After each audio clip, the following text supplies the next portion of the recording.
Di sini kita akan membahas tentang apa itu komunikasi. Nah, komunikasi adalah proses penyampaian informasi dari suatu individu atau ke pihak tertentu, bisa secara langsung ataupun tidak langsung.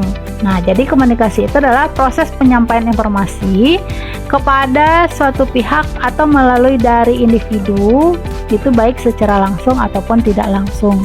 Nah, itu yang dimaksud dengan komunikasi. Nah, selanjutnya kita akan melihat apa saja komponen-komponen komunikasi. Nah, yang pertama itu adalah komunikator. Nah, komunikator adalah orang yang menyampaikan pesan atau maksud dan tujuan tertentu kepada komunikan atau penerima pesan. Yang kedua, komunikan adalah orang yang menerima pesan dari komunikator. Jadi komunikator itu adalah orang yang menyampaikan pesan, komunikan adalah orang yang menerima pesan. Terus komponen yang ketiga, pesan. Pesan adalah sesuatu yang ingin disampaikan.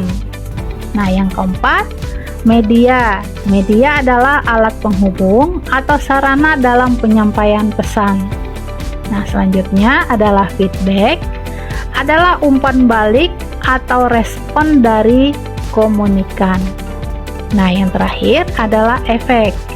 Efek adalah akibat atau pengaruh yang ditimbulkan dari komunikan setelah menerima pesan. Nah, maksudnya itu adalah setelah komunikan menerima pesan, jadi ada efeknya atau ada pengaruhnya. Mungkin dari berita yang bahagia, jadi akan terlihat kebahagiaan, atau mungkin pesannya yang berupa sedih. Nah, jadi akan terlihat dari gimana bentuk wajah dari si komunikan setelah menerima pesan. Selanjutnya, nah yang dimaksud dengan sistem komunikasi itu apa? Ya, nah jadi sistem komunikasi adalah suatu rangkaian yang terdiri dari pesan dan informasi yang dikirim melalui beberapa media. Nah, jadi sistem komunikasi itu adalah komunikasi yang disampaikan kepada komunikan melalui beberapa media. Mungkin bisa melalui surat, bisa melalui televisi, telepon, dan lain sebagainya. Berikut komunikasi efektif dan non-efektif. Komunikasi efektif merupakan pertukaran informasi, ide, dan perasaan yang menghasilkan perubahan sikap, sehingga terjalin sebuah hubungan yang baik antara pemberi pesan maupun penerima pesan. Prinsipnya adalah menghormati, empati, dapat didengar, jelas, dan rendah hati. Lalu, bagaimana sih tips komunikasi yang efektif? Yuk simak video ini sampai habis untuk lebih tahu tips dan ilustrasinya. Yang pertama adalah mendengarkan lawan bicara. Yang kedua, saling mengajukan pertanyaan. Yang ketiga, memberikan informasi dengan jelas.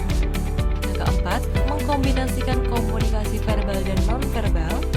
Yang kelima, membangun kepercayaan. Serta yang keenam, meningkatkan kekompakan. Nah, sudah tahu kan tips komunikasi yang efektif? Dan ini dia ilustrasi komunikasi non-efektif yang harus teman-teman hindari.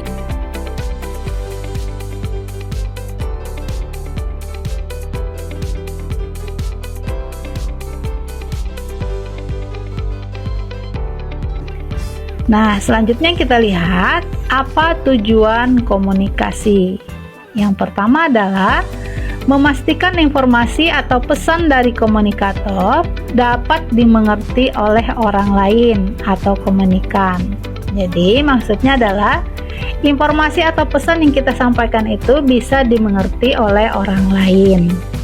Yang kedua, dengan adanya interaksi dan komunikasi, maka setiap orang dapat saling mengenali dan memahami satu sama lain. Maksudnya, kemampuan mendengar, membaca, atau mengartikan pesan orang lain dengan baik merupakan hal penting dalam aktivitas komunikasi. Yang ketiga, agar pendapat diterima oleh orang lain, maksudnya itu adalah komunikasi secara persuasif. Seringkali dilakukan untuk menyampaikan gagasan atau ide kepada seseorang atau pada orang lain. Selanjutnya, nah kita lihat lagi apa itu fungsi komunikasi. Fungsi komunikasi yang pertama adalah sebagai alat kendali. Nah, jadi komunikasi itu bisa digunakan sebagai alat kendali. Ya, maksudnya itu adalah pengendalian perasaan ya atau apa yang ingin disampaikan. Nah, yang kedua, sebagai alat motivasi. Ya, jadi komunikasi itu bisa juga untuk motivasi atau memberi semangat kepada orang lain. Yang tiga, sebagai ungkapan emosional. Nah, emosional itu bisa berupa ungkapan senang, kegembiraan, atau perasaan, atau kemarahan ya. Nah, yang terakhir adalah sebagai alat komunikasi. Nah, jadi ada 4 fungsi komunikasi.